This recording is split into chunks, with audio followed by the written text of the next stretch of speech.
Hello. Today I'm going to demonstrate how to publish a Visual Studio application to GitHub. So first we need a Visual Studio application. So I'm going to open up Visual Studio and then we'll just create a new project, and it doesn't really matter what this is. This will work. These same steps will work no matter what kind of project you are creating. So I'm going to, let's just make a console app, a C++ console app. And I'll call this GitHub demo.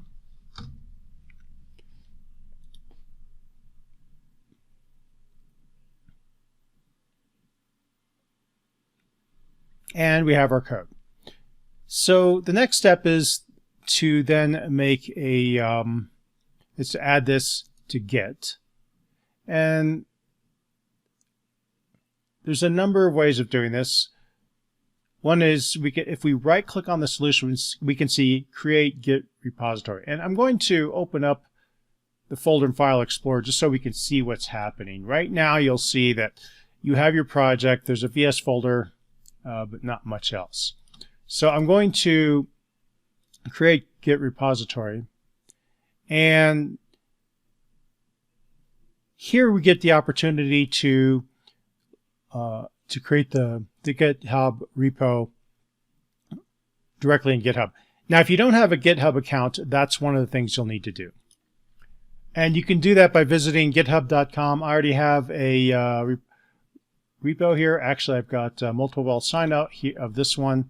And so you can go to github.com and sign up for GitHub.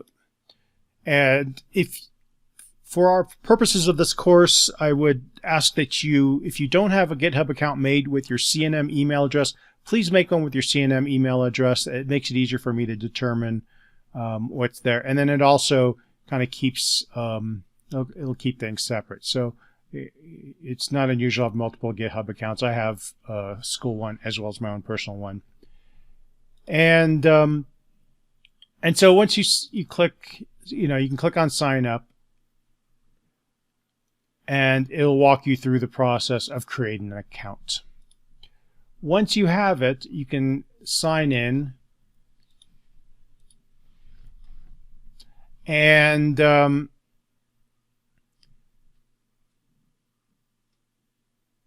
this information then will be used here. And initially you'll see add an account. You'll need to log in and make sure that you're logged into that GitHub account. And then this is important that you pick as an owner, make sure that you have this email account, this GitHub account as your owner. It'll default the repo name. And it looks like I already have one, so I'm just going to put 2 here so that I don't conflict with the GitHub demo I already have on there. And then you can put a description that's optional. And for school project, please make those repos private. Actually, some courses, the programs you're making are all different, but some of them we really would like to not have our solutions published online for the problems. You would be really taking away from another student's ability to work through the problems if you have your code out there. So please make those private repos for school. And it's another reason why I'll ask you to make your repo with a CNM email account. And then once we're done, we can click create and push.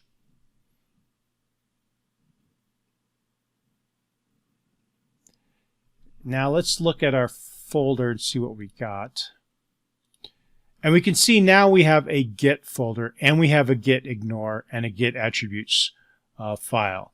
You can actually look at this. The Git ignore file is actually set up so that these things which we don't really need to upload, for example, the debug folders are all removed.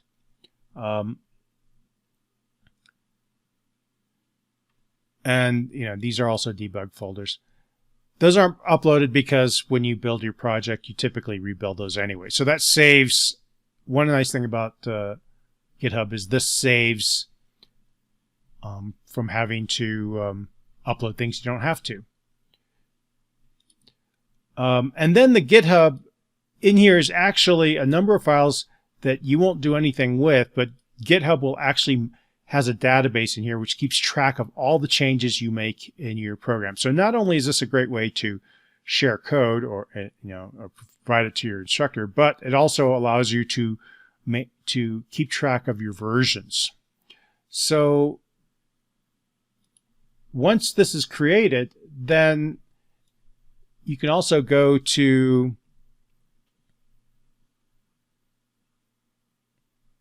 your page, and let's see if it was uploaded.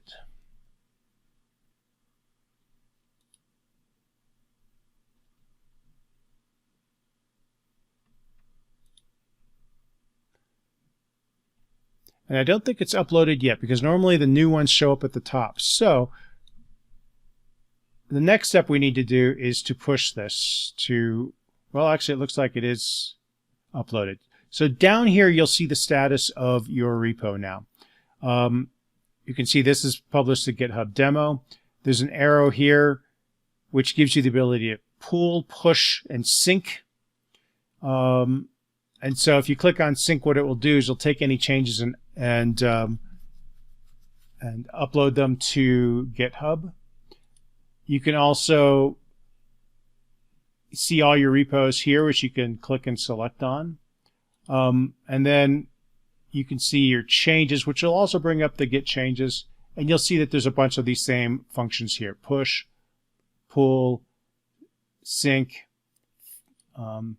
The fetch command actually just fetches whether any changes that have been made on the server. As far as the metadata for it, doesn't actually bring things down.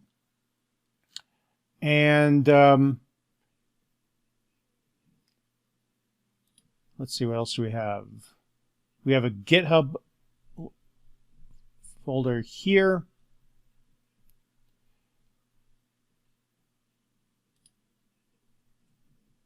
And if you click on this, it'll actually bring open, it'll actually jump, if you click on here in the GitHub directory, it'll actually go directly to the directory on GitHub. So you don't have to go search for it.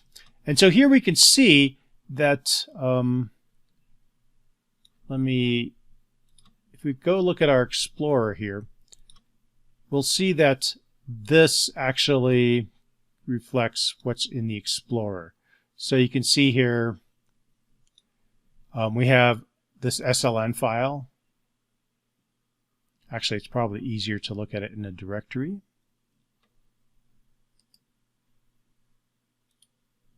So this is what our folder looks like in a Explorer on the computer. And then this is what we have. So this is the directory of our project on the computer. And we can see here there's the git attributes, there's the git ignore, there's the SLN file, and then there's the GitHub demo folder. We have notice that the VS folder and the Git folder don't come up here because it kind of makes sense that those aren't needed in your repo online. And then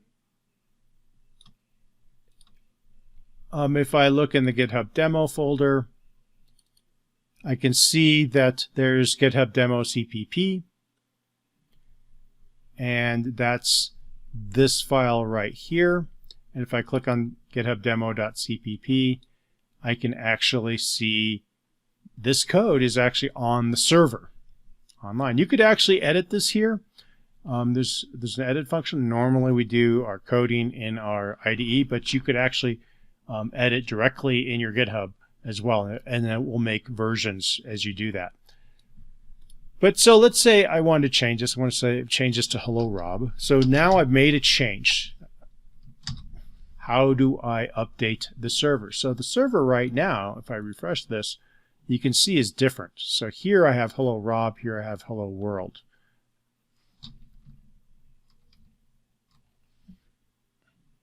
How do I make this go up to the server? Well, I made a change, and if I look in source files, you'll notice that now I have this red check mark next to this file. This means this has been changed. And if you look down here, you can see that I have one change. So this pencil means you're keeping track of all the files that have been changed. And so GitHub works by the file. So it keeps track of files that have been modified. So I can go up to here, and I now have a list of all the changes, everything that's been changed in the program. So once I've made a change, then I could say change to hello Rob. I put a note in here, and the first thing you do is you do a commit. So when you do a commit, now notice that the pencil says 0, and I have one unpushed commit. So when you commit a change, you're not actually changing the server, and we can prove that here. If I refresh what's on GitHub, you can see that it hasn't changed yet. All I've done is I've saved the version. I've saved this as a version in my Git database. That's that is in this Git folder here. So this Git folder is now keeping track of any changes, including this one. So it has a version of this file, which is the earlier version, and this is now the current version that's stored in the main directory. So now what I can do is, once I have my change, when I'm ready to push these to the server, I have to hit push, or I can hit sync. And when I hit push, it will now update this. So if I refresh this, let's see what happens. You can see now the server has been updated. So until you push your changes, nothing goes up to the server, and they'll just accumulate here as changes. You can commit them, and you have your commits staying here, but until you push your changes, they have not been committed. So this is then your process. As we write code, we'll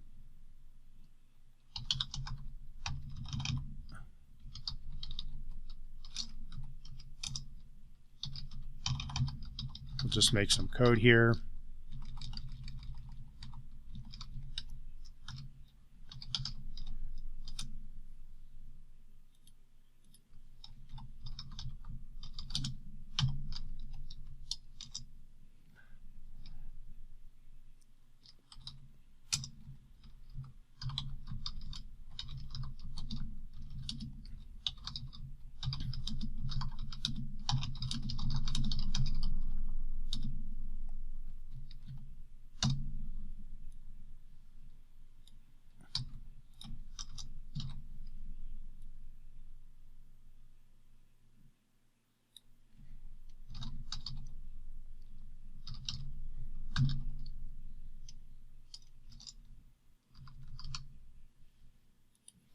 And we'll run that.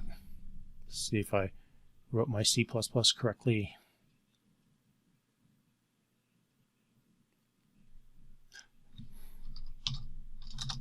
So there we go. We made this amazing program. It's going to revolutionize saying hello to people in the world. And so now we want to save this because it's so vital to the future of the world as we know it. So how are we going to do that? Well, the process is always the same. We can see that this was the file that was changed. We click on this change pencil here, added user input, perhaps. And then we're going and notice, and so we're really only changing one file here. So that's why you only have one thing listed here. If you had multiple files that you're working on, they would all be listed here. And so we click that, and now we can see that we have a commit. So this has been committed to the change history, but now we need to push that commit. So then we push that to the server. And I'm going to recommend that initially you just kind of make it a habit of making some changes, making a commit, and then pushing it to the server right away. When you're setting up your changes, it's a good idea to kind of program in chunks. You're working on certain files to do a certain thing. You get that done.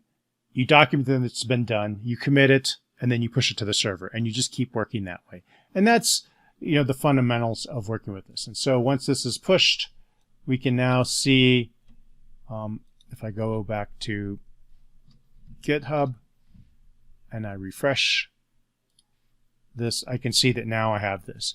Now, one of the nice things about this is that this actually makes a change history. And if I click on that history link, I can see all my changes. This was the initial adding of the project files. This is where I changed to Hello Rob, and this is where I added user input. And you can actually go back and look at those changes, and they'll show you what the modification was. This red is what was removed, this green what was added. And, I can go back to this one and take a look at it. I can also,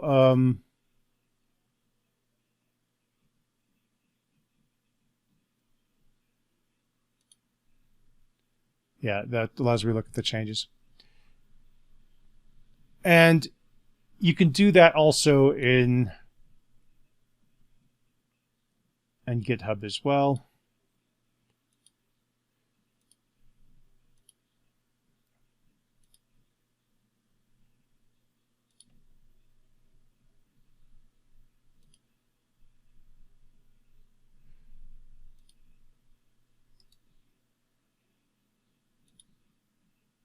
Under Git, there's view history. And here's your local history. One of the things that's kind of odd here is you have to, when you're working in Visual Studio, you have to look at the file when you look at history. It shows you the history of this file. So you can see this file has multiple changes, and you can see the changes to those files.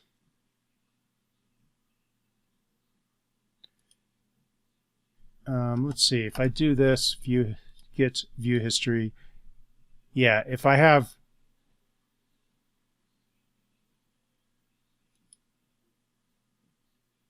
view all history, let's see, if I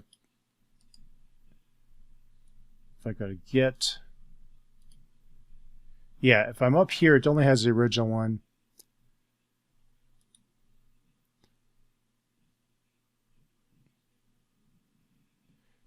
I have to actually look at the history for the files, and it's showing the history for the thing that's selected in the Solution Explorer. But here, I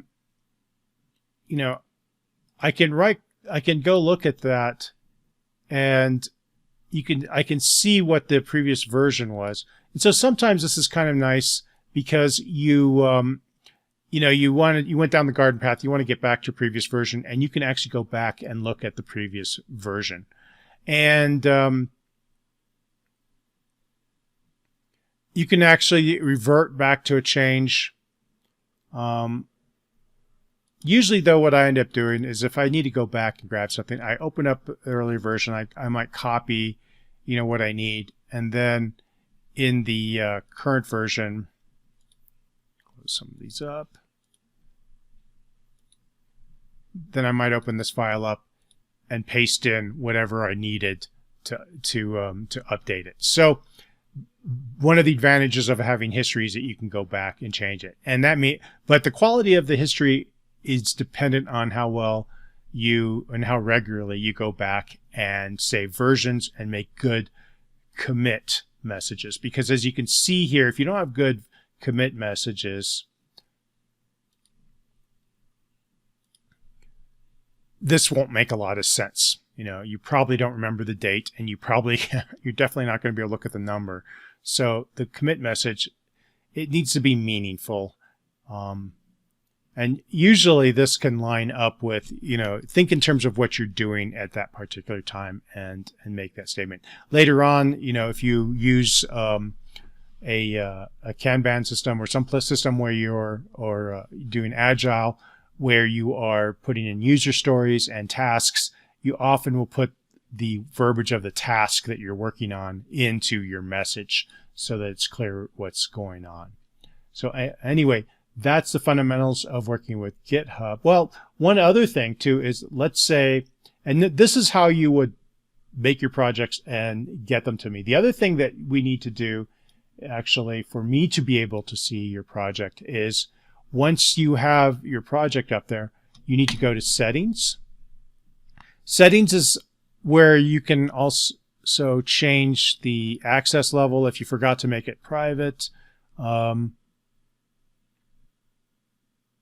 Manage access here. So